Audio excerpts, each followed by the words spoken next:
إن الحمد لله نحمده ونستعينه ونستغفره ونعوذ بالله من شرور أنفسنا ومن سيئات أعمالنا. من يهده الله فلا مضل له ومن يضلل فلا هادي له، وأشهد أن لا إله إلا الله وحده لا شريك له، وأشهد أن محمدا عبده ورسوله. اللهم صل على محمد وعلى آل محمد كما صليت على إبراهيم وعلى آل إبراهيم إنك حميد مجيد. اللهم بارك على محمد وعلى آل محمد كما باركت على إبراهيم وعلى آل إبراهيم إنك حميد مجيد. يا أيها الذين آمنوا اتقوا الله حق تقاته ولا تموتن إلا وأنتم مسلمون. يا أيها الناس اتقوا ربكم الذي خلقكم من نفس واحدة وخلق منها زوجها وبث منهما رجالا كثيرا ونساء، واتقوا الله الذي تساءلون به والأرحام إن الله كان عليكم رقيبا. يا أيها الذين آمنوا اتقوا الله وقولوا قولا سديدا يصلح لكم أعمالكم ويغفر لكم ذنوبكم، ومن يطع الله ورسوله فقد فاز فوزا عظيما.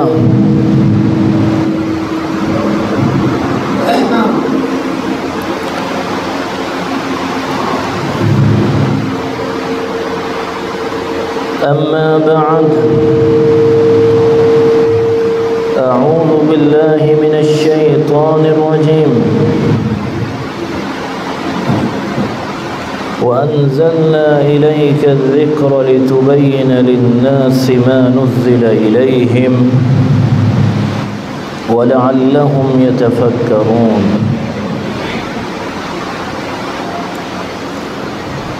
قال أمير المؤمنين في الحديث أبو عبد الله محمد بن إسماعيل: باب قول الله تعالى: ونضع الموازين القسط ليوم القيامة وأن أعمال بني آدم وقولهم يوزن، وفي رواية توزن. وقال مجاهد: القسطاس العدل بالرومية. ويقال القسط مصدر المقسط وهو العادل، وأما القاسط فهو الجائر. حدثنا أحمد بن إشكاب قال حدثنا محمد بن فضيل عن أمارة بن القعقاع عن أبي زرعة عن أبي هريرة رضي الله تعالى عنه قال: قال النبي صلى الله عليه وسلم: كلمتان حبيبتان إلى الرحمن خفيفتان على اللسان ثقيلتان في الميزان. سبحان الله وبحمده سبحان الله العظيم.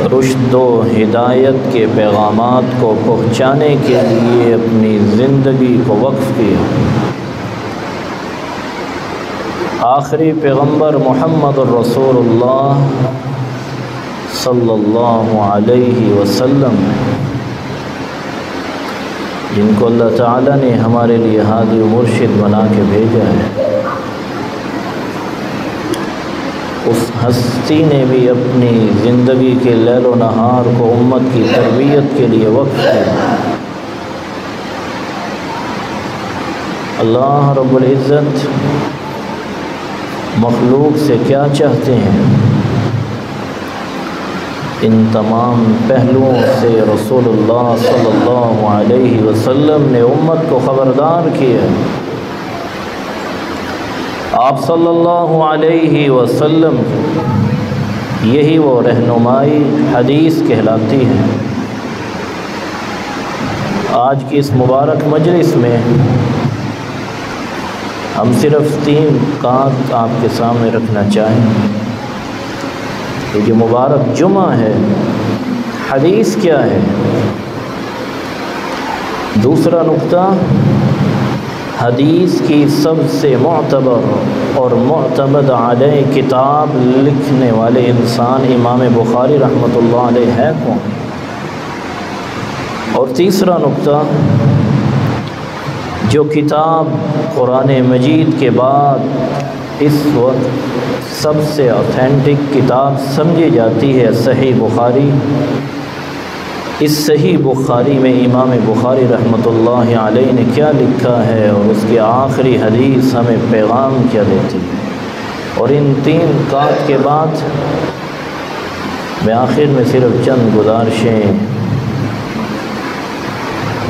کرنا چاہوں گا۔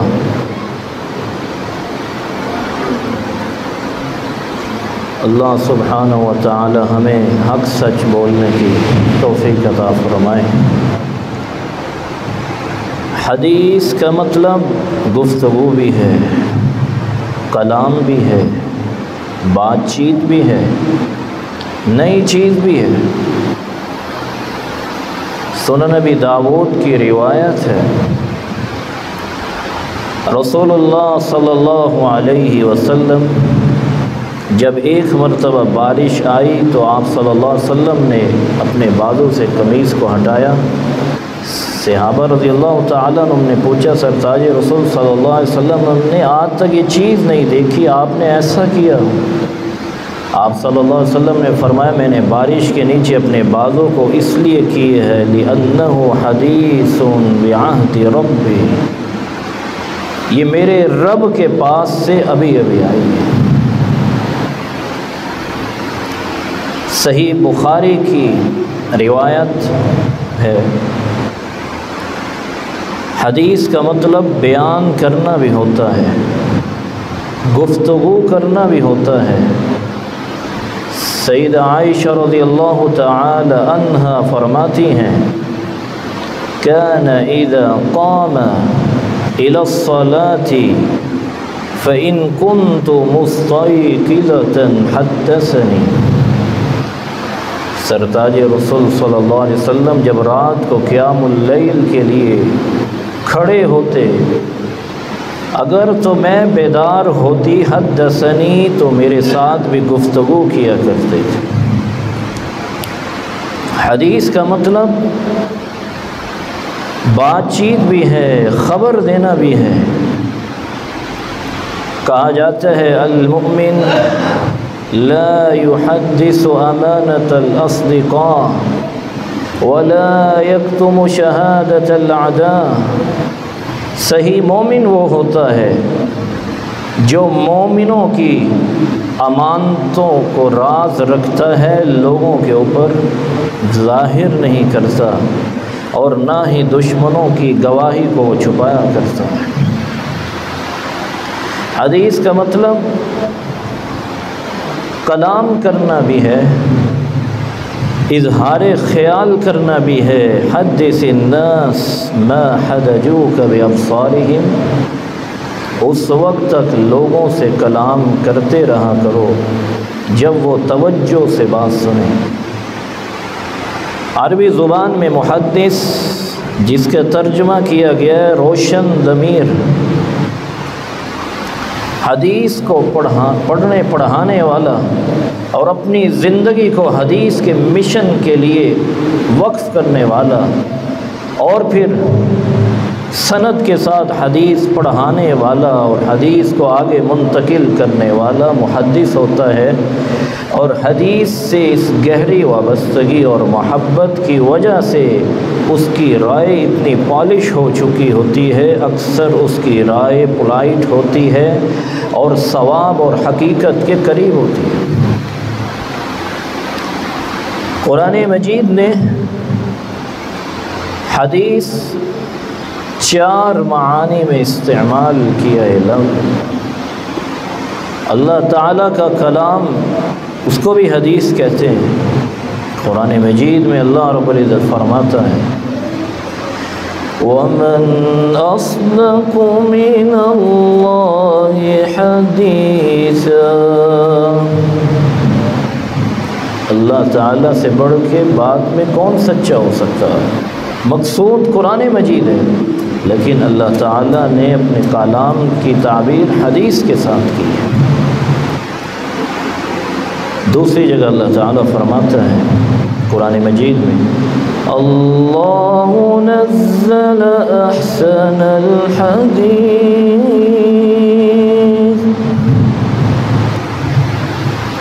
وہ اللہ کی ذات ہے جس نے سب سے خوبصورت بات کو نازل کیا ہے، یعنی قرآن مجید۔ یہاں بھی اللہ تعالیٰ نے اپنی بات کی تعبیر لفظ حدیث سے بیان کی۔ أَفَمِنْ هَذَا الْحَدِيثِ تَعْجَبُونَ وَتَضْحَكُونَ وَلَا تَبْكُونَ،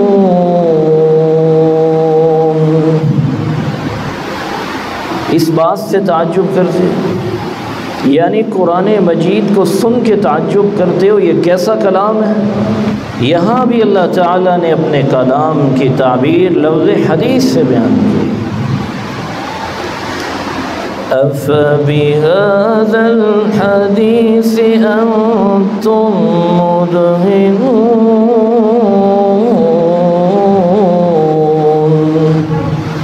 بھلا اللہ کا کلام ہی رہ گیا جس سے تم مداحنت کے ساتھ رویے پیش کرتے۔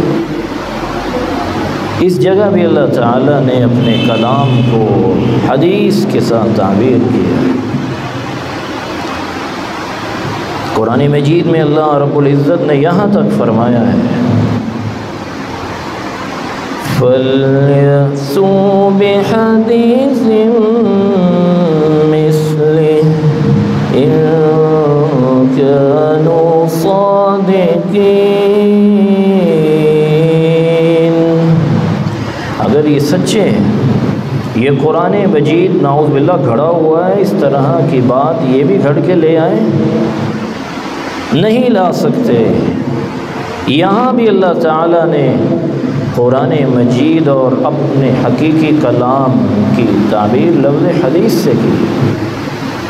اور چھٹی جگہ پہ اللہ تعالیٰ فرماتا ہے فَذَرْنِي وَمَن يُكَذِّبُ بِهَذَا الْحَدِيثِ سَنَسْتَدْرِجُهُم مِّنْ حَيْثُ لَا يَعْلَمُونَ،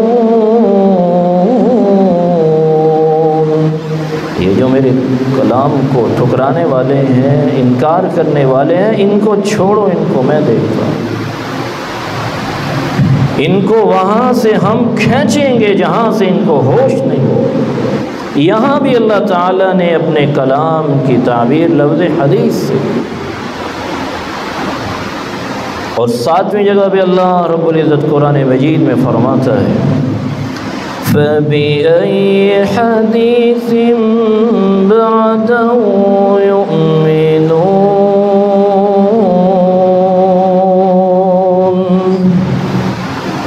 اگر وہ قرآن پر ایمان نہیں لاتے تو قرآن کے بعد کس بات کے اوپر ایمان لانا چاہتے ہیں۔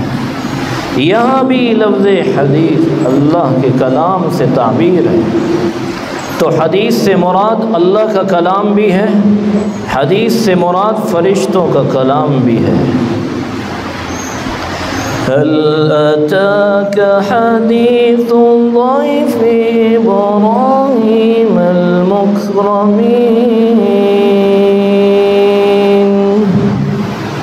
میرے پیارے محبوب صلی اللہ علیہ وسلم، آپ کے پاس سیدنا ابراہیم علیہ السلام کے مہمانوں کی بات پہنچی ہے۔ ابراہیم علیہ السلام کے مہمان کون تھے؟ وہ فرشتے تھے جو اللہ تعالیٰ کا پیغام لے کر آئے ہیں۔ حدیث سے مراد انبیاء اور رسل کا کلام بھی ہے علیہ السلام۔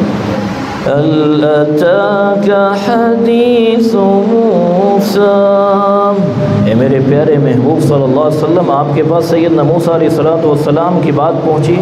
یہاں موسیٰ علیہ السلام کی بات کو بھی اللہ نے حدیث کہا ہے، اور جہاں قرآن مجید میں سب سے خوبصورت قصہ احسن القصص سیدنا یوسف علیہ السلام کا قصہ بیان ہوا ہے، وہاں بھی اللہ تعالیٰ نے فرمایا ما كان حديثا يفترى،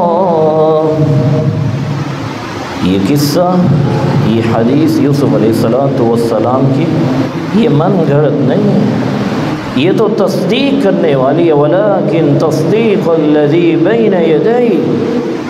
تو حدیث سے مراد اللہ تعالیٰ کا کلام بھی ہے، حدیث سے مراد فرشتوں کا کلام بھی ہے، حدیث سے مراد انبیاء اور رسل علیہ السلام کا کلام بھی ہے، اور حدیث سے مراد سید المرسلین محمد الرسول اللہ صلی اللہ علیہ وآلہ وسلم کا کلام بھی ہے، اور اس بات کو بھی قرآن مجید نے اپنے اندر محفوظ کیا ہے۔ وَإِذْ أَسَرَّ النَّبِيُّ إِلَى بَعْضِ أَزْوَاجِهِ حَدِيثًا، اللہ کے رسول صلی اللہ علیہ وسلم نے اپنی بعض بیویوں کے ساتھ گفتگو کی، اللہ تعالیٰ نے اسی گفتگو کو حدیث کی تعبیر بنا کے، قرآن بنا کے نازل فرما دیا، اور رسول اللہ صلی اللہ علیہ وسلم یہ الفاظ خود استعمال کیا کرتے تھے۔ صحیح بخاری کی روایت ہے، کتاب العلم میں امام بخاری رحمۃ اللہ علیہ روایت لے کر آئے ہیں، حدثونی بشجرہ لا تسقط ورقها، اللہ کے رسول صلی اللہ علیہ وسلم نے باقاعدہ صحابہ رضی اللہ تعالیٰ عنہ کا امتحان لیا، بتاؤ کون سا ایسا درخت ہے جس کے پتے نہیں گرتے؟ وہ کھجور کا درخت ہے۔ وہاں اللہ کے رسول صلی اللہ علیہ وسلم نے بھی حدثونی کے الفاظ بیان کیے۔ تو یہ لفظ حدیث، اس کا اطلاق اللہ کے کلام پہ بھی ہوتا ہے، فرشتوں کے کلام پر بھی ہوتا ہے، انبیاء اور رسول علیہ السلام کے کلام پر بھی ہوتا ہے، اور رسول اللہ صلی اللہ علیہ وسلم کے کلام پر بھی۔ لیکن اصطلاح محدثین میں جب ہم حدیث کی تعریف پڑھتے ہیں اور کی جاتی ہے ما اضیف الی النبی صلی اللہ علیہ وسلم من قول او فعل او تقریر، ہر وہ بات، ہر وہ عمل، ہر وہ تقریر جس کی نسبت رسول اللہ صلی اللہ علیہ وآلہ وسلم کی طرف کی جائے اس کو حدیث کہتے ہیں۔ اور تقریر سے مراد یہ ہے کہ آپ صلی اللہ علیہ وسلم کے سامنے کام ہوا، آپ صلی اللہ علیہ وسلم فرمایا ٹھیک ہوا، آپ صلی اللہ علیہ وسلم کے سامنے کسی عمل کو پیش کیا گیا اور آپ صلی اللہ علیہ وسلم نے فرمایا کام درست نہیں ہے، اور بعض علماء نے اس بات کا اضافہ کیا ہے او وصف، آپ صلی اللہ علیہ وسلم کے اوصاف کا جو تذکرہ ہے وہ بھی حدیث ہے، اور بعض نے اوصاف کی بھی تفصیل بیان کر دی، او صفت خلقیہ او صفت خلقیہ، آپ صلی اللہ علیہ وسلم کے اعلیٰ اخلاق کے تذکرے، آپ صلی اللہ علیہ وسلم کے تخلیق کے تذکرے کہ آپ صلی اللہ علیہ وسلم کا چہرہ انور کس طرح خوبصورت تھا، آپ صلی اللہ علیہ وسلم کے ہاتھ کتنے ملائم تھے، یہ ساری باتیں حدیث ہیں۔ یہی وجہ ہے کہ حدیث کا موضوع جب بیان کیا جاتا ہے تو لکھا جاتا ہے هو ذات رسول اللہ صلی اللہ علیہ وسلم من حیث انہ رسول اللہ صلی اللہ علیہ وسلم، حدیث کا موضوع یہ ہے اللہ کے رسول صلی اللہ علیہ وسلم کی ذات، اس اعتبار سے کہ وہ اللہ کے سچے پیغمبر ہیں، نبوت کے بعد آپ صلی اللہ علیہ وسلم کی ہر بات، آپ صلی اللہ علیہ وسلم کا ہر عمل جو ہے اس کو حدیث کہا گیا۔ رسول اللہ صلی اللہ علیہ وآلہ وسلم کے اقوال و اعمال اور آپ صلی اللہ علیہ وسلم کی ذات اقدس کے بارے میں قرآن مجید نے چند پہلو پیش کیے۔ ان 5 پہلوؤں کو سمجھنا ہر طالب علم جو حدیث کا طالب علم ہے، ہر مسلمان جو حدیث سے سچی محبت کرتا ہے، اس کو یہ 5 پیغامات سمجھنا اس کے لیے بہت ضروری ہے۔ پہلا پیغام، حدیث نعمت ہے۔ جو شخص حدیث کو نعمت سمجھتا ہے، اور اللہ تعالیٰ نے قرآن مجید میں 3 نعمتوں کا تذکرہ کیا ہے، اسلام بھی نعمت ہے، قرآن بھی نعمت ہے، صاحب قرآن بھی نعمت ہے، جس کو ہم حدیث بھی کہہ سکتے ہیں۔ اليوم أكملت لكم دينكم وأتممت عليكم نعمتي ورضيت لكم الإسلام دينا۔ آج میں نے اسلام کی نعمت کو مکمل کر دیا ہے، یہ نعمت مکمل ہو گئی ہے، میں راضی ہو گیا ہوں، یہ میری طرف سے مخلوق کے لیے دستور حیات ہے جس کو دین اسلام کہتے ہیں۔ تو اسلام بھی نعمت ہے۔ اور دوسری جگہ اللہ تعالیٰ فرماتا ہے وَاذْكُرُوا نِعْمَةَ اللَّهِ عَلَيْكُمْ وَمَا أَنزَلَ عَلَيْكُمْ مِنَ الْكِتَابِ وَالْحِكْمَةِ يَعِظُكُمْ بِهِ۔ یاد کرو اس نعمت کو جو اللہ تعالیٰ نے تمہیں عطا کی ہے۔ وہ کون سی نعمت ہے؟ اللہ تعالیٰ نے تم پہ قرآن مجید کو نازل فرمایا، حکمت سے لبریز کتاب کو نازل فرمایا ہے۔ اور اللہ تعالیٰ نے تیسری نعمت اور احسان کا تذکرہ کرتے ہوئے فرمایا لَقَدْ مَنَّ اللَّهُ عَلَى الْمُؤْمِنِينَ إِذْ بَعَثَ فِيهِمْ رَسُولًا مِّنْ أَنفُسِهِمْ يَتْلُو عَلَيْهِمْ آيَاتِهِ وَيُزَكِّيهِمْ وَيُعَلِّمُهُمُ الْكِتَابَ وَالْحِكْمَةَ وَإِنْ كَانُوا مِنْ قَبْلُ لَفِي ضَلَالٍ مُبِينٍ۔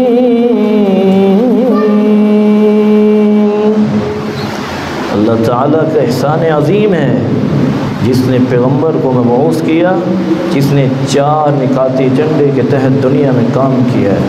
اللہ کی طرف سے نازل شدہ قرآن کو لوگوں کو پڑھ پڑھ کے سناتے، پھر مطلوع آیات کی روشنی میں ان کی تربیت اور تزکیہ کرتے،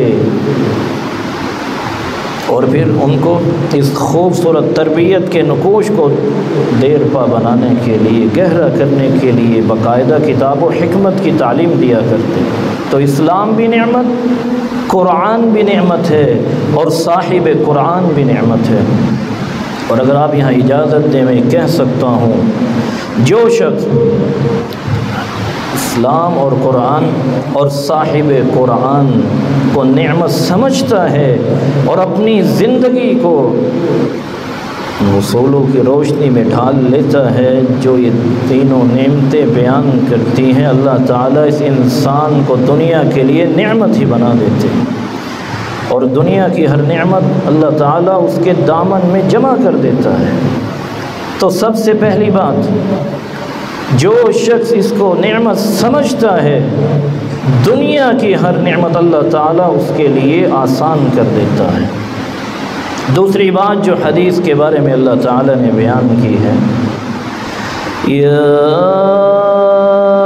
أيها الرسول بلغ ما أنزل إليك من ربك وإن لم تفعل فما بلغت رسالته والله يعصمك من الناس۔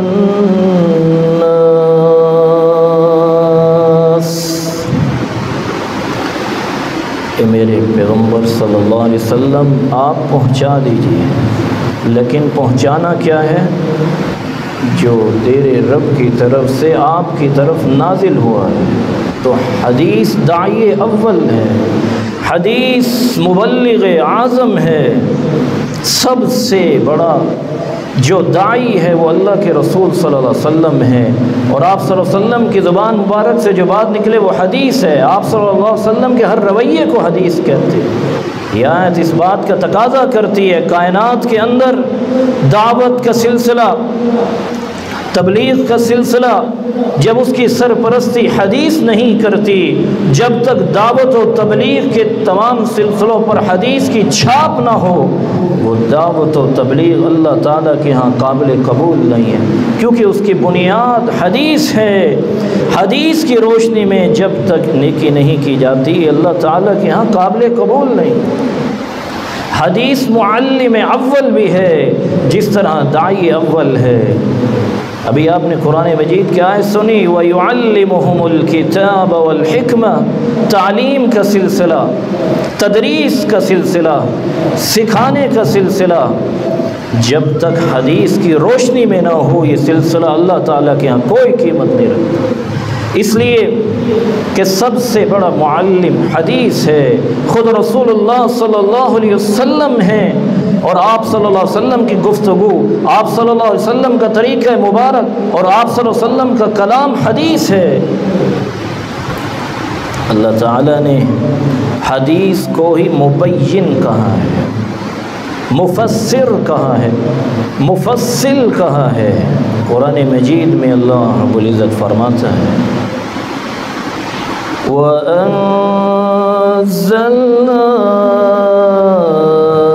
إِلَيْكَ الذِّكْرَ لِتُبَيِّنَ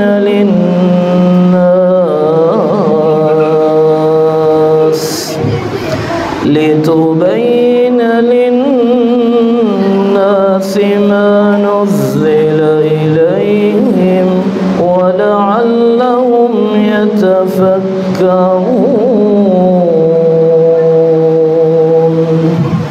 میرے پیارے محبوب صلی اللہ علیہ وسلم، ہم نے قرآن آپ کی طرف نازل کیا ہے، اس کی تبیین، اس کی وضاحت، اس کو کھول کھول کر بیان کرنا آپ صلی اللہ علیہ وسلم کا کام ہے۔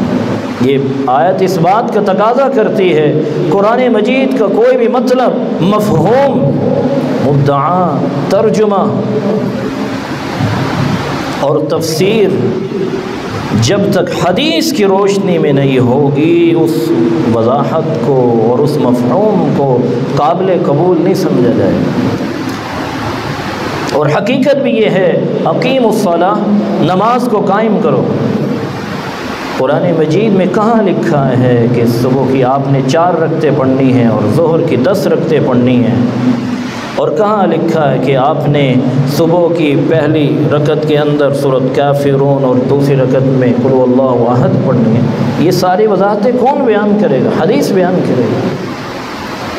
قرآن کہتا ہے آتوا الزکاۃ، زکوٰۃ ادا کرو۔ 30 پاروں میں کہاں لکھا ہے کہ 5 اونٹ ہوں تو اتنی زکوٰۃ ہے، 7.5 تولے سونا ہو اور سال گزر جائے ما حال علی الحول اتنی زکوٰۃ ہے، 52 تولے چاندی ہو تو اتنی زکوٰۃ ہے، سال گزر جائے؟ یہ ساری وضاحتیں کہاں ہیں؟ 40 بکریاں ہوں تو اتنی زکوٰۃ ہے، 100 ہو جائیں تو اتنی زکوٰۃ ہے، 30 گائیں ہوں یا 40 گائیں ہوں تو اتنی زکوٰۃ ہے، اور زمین سے نکلنے والی پیداوار پہ یہ زکوٰۃ ہے، یہ عشر ہے، کہیں نصف العشر ہے، 20واں حصہ ہے۔ یہ ساری وضاحتیں قرآن مجید نے تو بیان نہیں کی، حدیث نے بیان کی۔ قرآن کہتا ہے وَلِلَّهِ عَلَى النَّاسِ حِجُّ الْبَيْتِ مَنِ اسْتَطَاعَ إِلَيْهِ سَبِيلًا، جس کے پاس مالی طاقت ہو، جس کے پاس جسمانی طاقت ہو، اس کو حج کرنا چاہیے۔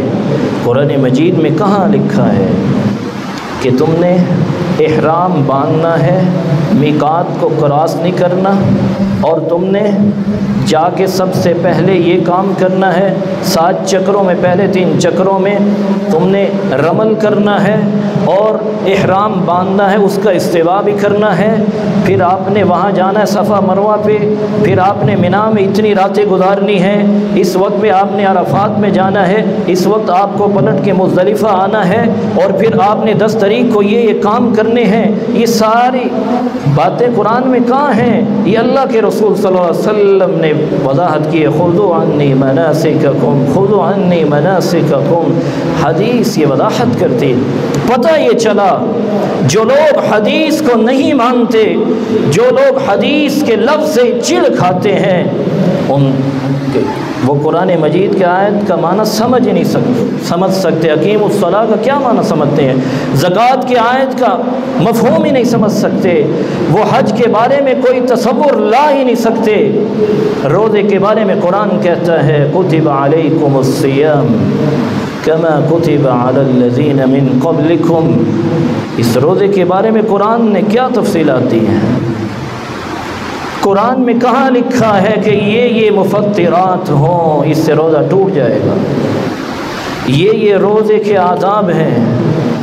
آپ نے اگر فرض روزہ رکھنا ہے تو نیت کب کرنی ہے؟ نفلی روزہ رکھنا ہے تو آپ دن چڑھنے کے بعد بھی نیت کر سکتے ہیں۔ یہ ساری تفصیلات کون بیان کرتا ہے؟ حدیث بیان کرتی ہے۔ تو حدیث مبین ہے، مفصل ہے، موضح ہے۔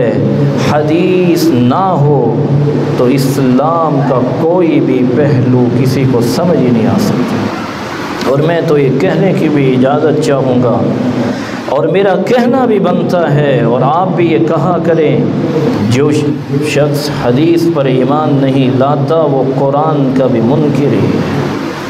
سبب کیا ہے؟ حدیث کس کو کہتے ہیں؟ اللہ کے رسول صلی اللہ علیہ وسلم کی زبان مبارک سے نکلنے والی بات کو۔ قرآن کہاں سے آیا ہے؟ بولیے۔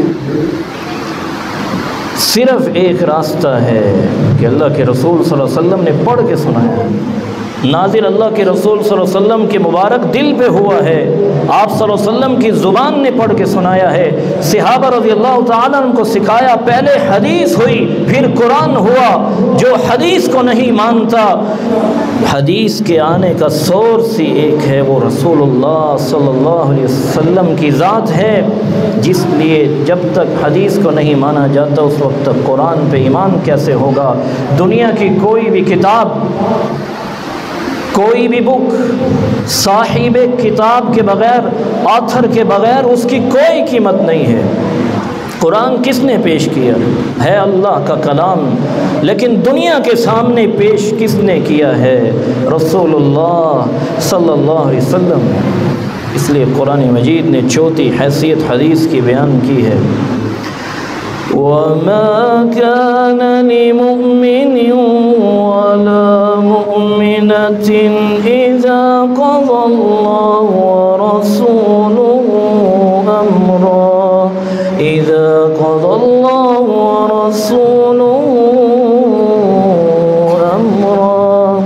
أَن يَكُونَ لَهُمُ الْخِيَرَةُ مِنْ أَمْرِهِمْ۔ کسی مومن کے لیے خواہ وہ مرد ہو یا عورت ہو، روا نہیں، جائز نہیں، جب اللہ تعالیٰ کا فیصلہ آ جائے قرآن کی شکل میں، جب اللہ کے رسول صلی اللہ علیہ وسلم کا فیصلہ آ جائے حدیث کی شکل میں، پھر وہ اپنی رائے کو ترجیح دیں، پھر وہ اپنی رائے کو مقدم کریں۔ وَمَن يَعْصِ اللَّهَ وَرَسُولَهُ، جس نے ایسا کیا فَقَدْ ضَلَّ ضَلَالًا مُبِينًا، اس سے بڑھ کے دنیا میں کوئی گمراہ نہیں۔ اس لیے اللہ کے رسول صلی اللہ علیہ وسلم کے فیصلے کو، حدیث کو نہ ماننا، اس سے بڑی گمراہی کوئی نہیں۔ اور تعجب کی بات یہ ہے کہ قرآن مجید نے 5واں فیصلہ جو دے دیا ہے، آج نام لکھا جاتا ہے، اس کے نیچے لکھا جاتا ہے اس نے ایم اے کیا ہوا ہے، کسی نے PhD کی ہوئی ہے، سابقے لاحقے لگانے کا بڑا شوق آج کل کے معاشرے میں آ گیا ہے، لیکن قرآن کیا کہتا ہے؟ فَلَا وَرَبِّكَ لَا يُؤْمِنُونَ حَتَّى يُحَكِّمُوكَ فِيمَا شَجَرَ بَيْنَهُمْ۔ میرے پیغمبر صلی اللہ علیہ وسلم، آپ کے رب کی قسم ہے، مجھے اپنی کبریائی کی قسم ہے، مجھے عزت و جلالت اور تقدس کی قسم ہے، آپ کی بات کو، آپ صلی اللہ علیہ وسلم کے فیصلے کو، آخری بات، آخری فیصلہ، اٹل فیصلہ جو نہیں مانتا، وہ جو چاہے سابقے لاحقے لگا لے، وہ میرے نزدیک مومن ہی نہیں ہے۔ اللہ تعالیٰ نے اس کے ایمان کا انکار کر دیا ہے، کیوں؟ میرے نزدیک مومن نہیں ہے۔ اس لیے حدیث کو اللہ تعالیٰ نے پوری کائنات کے لیے نمونہ بنا دیا ہے، آئیڈیل بنا دیا ہے، اسوہ اور قدوہ بنا دیا ہے۔ لَقَدْ كَانَ لَكُمْ فِي رَسُولِ اللَّهِ أُسْوَةٌ حَسَنَةٌ لِمَنْ كَانَ يَرْجُو اللَّهَ وَالْيَوْمَ الْآخِرَ وَذَكَرَ اللَّهَ كَثِيرًا۔ پوری کائنات کے لیے اللہ کے رسول صلی اللہ علیہ وسلم کی ذات اقدس نمونہ ہے، آئیڈیل ہے، رول ماڈل ہے۔ جس طرح آپ صلی اللہ علیہ وسلم کی ذات بے مثال ہے، اس طرح آپ صلی اللہ علیہ وسلم کی ہر بات بے مثال ہے۔ جس طرح آپ صلی اللہ علیہ وسلم کی ذات بے نظیر ہے، جس طرح آپ صلی اللہ علیہ وسلم کے اعمال مبارکہ بھی بے مثال و بے نظیر ہے، اللہ کے رسول صلی اللہ علیہ وسلم کی ذات کو، آپ صلی اللہ علیہ وسلم کے اقوال کو اور آپ صلی اللہ علیہ وسلم کے اعمال کو پوری کائنات کے لیے اس لیے نمونہ بنا۔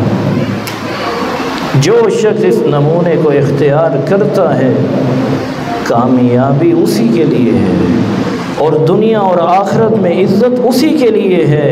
اس لیے رسول اللہ صلی اللہ علیہ وسلم نے فرمایا تھا، نظر اللہ امرأ سمع مقالتی فوعاها وأداها كما سمعها۔ دوسری روایت میں آتا ہے، نظر اللہ امرأ سمع منا حدیثا، وفی روایت اخرى، ایک حدیث جو سن لیتا ہے پھر اس کو صحیح طریقے سے سمجھ کے یاد کر لیتا ہے، پھر صحیح آگے پہنچا دیتا ہے، یہ اتنا خوش نصیب ہے۔ قیامت کا دن ہوگا، یوم تبیض وجوہ وتسود وجوہ، جس دن چہرے سیاہ بھی ہو رہے ہوں گے اور جس دن چہرے چمک رہے ہوں گے، جس نے ایک حدیث کو یاد کیا اور پھر اس کو آگے صحیح پہنچا دیا، اللہ تعالیٰ قیامت کے دن اس کے چہرے کو روشن کر دے گا۔ اور جو دنیا کے اندر اس علم کے ساتھ، حدیث کے ساتھ محبت کرتا ہے اور پھر اسی کے مطابق اپنی زندگی کو ڈھال لیتا ہے، قیامت کا دن ہوگا، صفیں تو ہوں گی، ایک ایسا وقت بھی آئے گا لوگ متوالوں کی طرح گر رہے ہوں گے، یوم یکون الناس کالفراش المبثوث، لیکن ایک ایسا وقت بھی آئے گا، اللہ تعالیٰ فرمائے گا صفوں میں ہو جاؤ، سب لوگوں کے لیے صفیں بنا دی جائیں گی۔ اس دن اللہ رب العزت حدیث کے مطابق زندگی گزارنے والے کو کہاں کھڑا کرے گا؟ وَمَن يُطِعِ اللَّهَ وَالرَّسُولَ فَأُولَٰئِكَ مَعَ الَّذِينَ أَنْعَمَ اللَّهُ عَلَيْهِمْ مِنَ النَّبِيِّينَ وَالصِّدِّيقِينَ وَالشُّهَدَاءِ وَالصَّالِحِينَ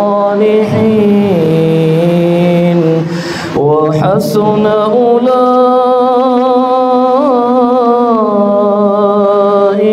رَفِيقًا۔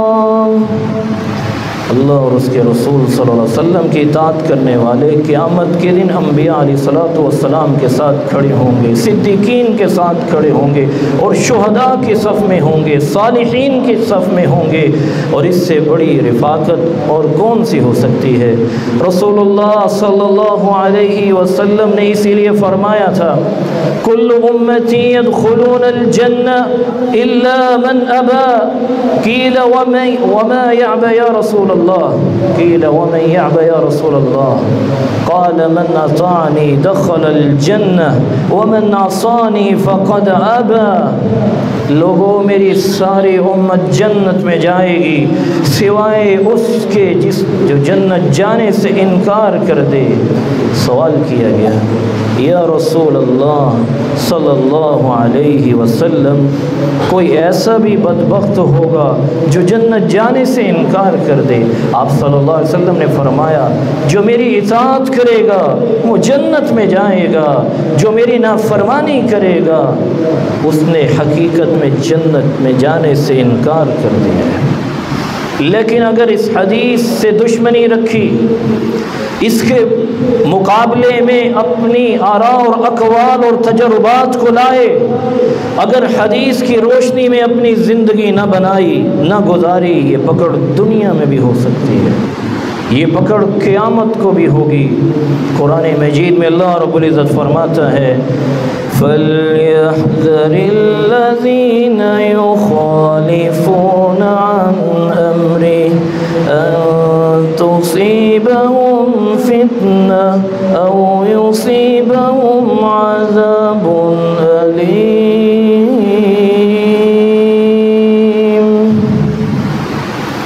رک جائیں جو اللہ کے رسول صلی اللہ علیہ وسلم کی مخالفت کرتے ہیں، کہیں دنیا میں ان کو فتنہ اور مصیبت نہ آ جائے۔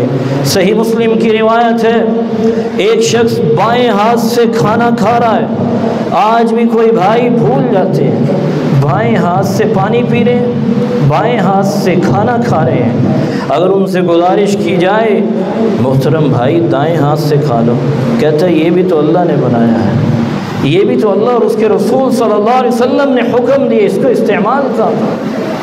آپ صلی اللہ علیہ وسلم نے فرمایا کل بیمینک، دائیں ہاتھ سے کھانا کھاؤ۔ قال لا استطيع، میں نہیں کھا سکتا۔ فرمایا لا استطعت، تم نہیں کھا سکتے۔ فما رفعها بعد ذلك الى في، رسول اللہ صلی اللہ علیہ وسلم کی بات کو ٹھکرایا، پھر پوری زندگی اپنا دایاں ہاتھ اپنے منہ تک نہیں لجا سکا، وہ شل ہو گیا۔ دنیا میں بھی پکڑ ہو سکتی ہے، اور آج اگر اس کا نتیجہ دیکھنا ہے مسلمانوں کی حالت دیکھ لو۔ وَجُعِلَ الذُّلُّ وَالصَّغَارُ عَلَى مَنْ خَالَفَ أَمْرِي، ذلت و رسوائی چھا جائے گی اس قوم کے اوپر جس نے میرے احکامات کی مخالفت کی، احادیث کو چھوڑ دیا، اس سے اعراض کر لیا۔ من راغب عن سنتی فلیس منی، جس نے میری سنت سے اعراض کر لیا، جس نے میری حدیث سے اعراض کر لیا، اس کا میرے ساتھ تعلق نہیں ہے، وہ حوض کوثر کے پانی سے محروم کر دیا جائے گا۔